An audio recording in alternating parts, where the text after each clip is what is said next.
holy smokes, don't spend the 1932 quarters that you see in this video because they are selling for tons and tons of money. Did you know 1932 is actually the first year the US made the Washington quarter? They did it on this year because it was celebrating the bicentennial of his birth. George Washington was born on February 22nd of 1732. So in 1932, they made this quarter to commemorate his birth. Pretty cool, right? Well, 1932 quarters are actually some of the most rare and valuable coins in US history. In this video, we're going to break down what you need to be looking for, and if you come across one of these coins, how to maximize the value, not get scammed, and what the steps are you need to take to move forward. Let's start off with this first coin here. So this is a 1932 quarter with a Denver mint mark on the coin. You can see that by the D mint mark on the back bottom center. That means the coin was struck in Denver. There were 436,800 of these coins produced for Denver. Now that may seem like a lot, but in the grand scheme of things, typically when they're producing coins, it's in the millions or hundreds of millions. So this is a relatively low number. You can see the condition here is not the best. This coin is graded by PCGS at an XF45. XF means extremely fine, and the grading scale goes from 1 all the way to 70. So this is a 45. It's about in the center area. That also means this coin went out into circulation. It was passing people's hands before someone encapsulated it and got it graded and sold it online. Here's the thing. Someone found this coin and they were able to turn a quarter into $234 it sold for on Heritage Auctions. So this is why condition is so important. It's the same mint mark Denver minted coin. You've got a 1932 quarter once again, but this one was graded by NGC at a mint state 63. So the coin is in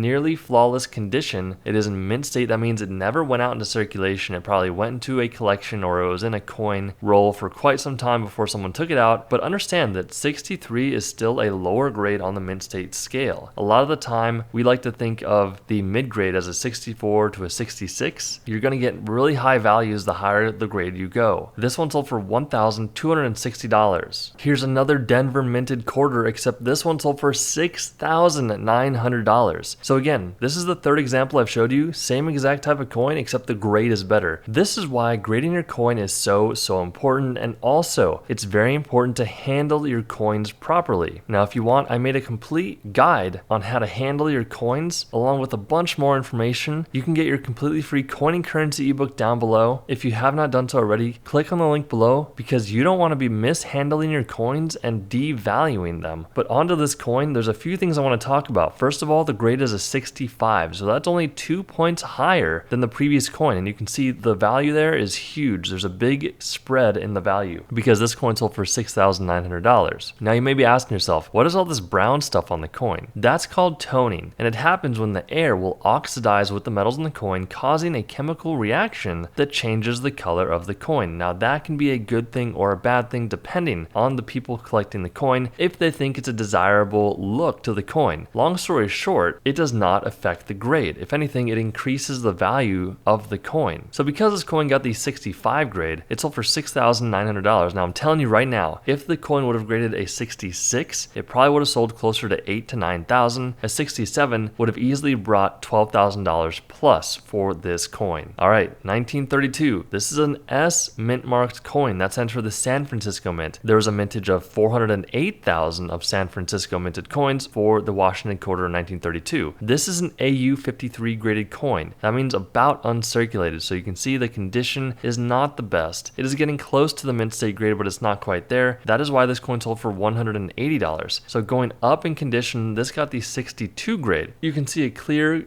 condition difference here. However, like I said before, the low grades in the mint state is not the best, right? 62 is considered low. Anywhere from 60 to 63 is a low mint state grade. 64 to 66 is considered mid-range, and then 67 and higher is the high range of the mint state grade. Not to bore you with details, this coin could have brought a lot more money, but you can see there is some contact marks from the minting process where other coins would hit the coin, causing these flaws on the coin. This coin sold for $504. Now look at this coin, guys. This coin looks completely messed up, right? However, this one got the 65 plus grade, and it sold for a lot more money than the previous two coins. So the toning, again, we know what that means. The toning is natural, and it was caused by an oxidation process. One thing I want to say is that there are some bad actors out there that will see a video like ours, and they have a bit of a chemistry background, and they say, hey, I can replicate this sort of coloration and try to sell them online for a lot of money. You don't want to do that. You want to stay away from coins like that. And a good way to do that is to buy certified coins. Companies like NGC and PCGS are really good at determining if a coin is naturally or artificially toned. This one is naturally toned, which will increase the value here on the coin. Now this one got the 65 plus grade. I haven't talked about the plus grade in this video, so look at this. That little plus sign means that the grader grading the coin thought this coin looked really nice. So they added the plus sign. Now it may seem silly, but that plus sign really does increase the value of the coin. This coin sold for $2,640. All right, so Philadelphia issues the most coins, right? The other two mints, we had San Francisco and Denver, they minted just over 400,000 of these coins. Now Philadelphia issued 5,404,000 of these coins. So this comes down to a simple supply and demand thing. If you find a 1932 quarter and it has an S or a D mint mark, it's going to be a lot more valuable than a coin that has no mint mark from the Philadelphia Mint. Generally speaking, if your coin does not have a mint mark, that means it was struck at the Philadelphia Mint, just like this coin. You can see the condition here is pretty good. It got a 65 grade, but it sold for $222. Now check this out. Here's a coin from 1932. It is a Philadelphia issued coin, just like the last coin, but it got graded at a 67. That is 2 points higher than the previous coin we just talked about. Now this coin sold for $4,560. That's a lot different than $222, isn't it? Now once again, you do have some toning going on with this coin. That's okay. That can be a really good thing actually. Sometimes these tone collectors will bid up each other and get into a bidding war until one of them taps out and the other one wins the coin. You want people to get into a bidding war for your coin because that means the value will just go up. This is a really nice coin and it sold for $4,560. $10,800. Okay guys, remember the other coin I was talking about that had the plus designation given after the grade? Well, this coin is the same grade as the previous coin, however the toning is different. Not all tonings can look the same, and the grade has a plus sign. So understanding market timings as well, these coins all sold around the same time, but if you're watching this video in 2024 or 2034 or 2044, market timings are going to matter for you. If coins are selling for a good amount of money, it may be time to sell your coins, but if the market is trending down, then it might make sense to hold on until there's a uptick in demand once again. But this is not any sort of financial advice. There's no way anyone can predict the market. Here's the thing, the plus sign dramatically increased the value of this coin in my opinion. That is why it sold for $10,800. Make sure if you haven't already, pick up our completely free coin and currency ebook down below and we will see you in the next video.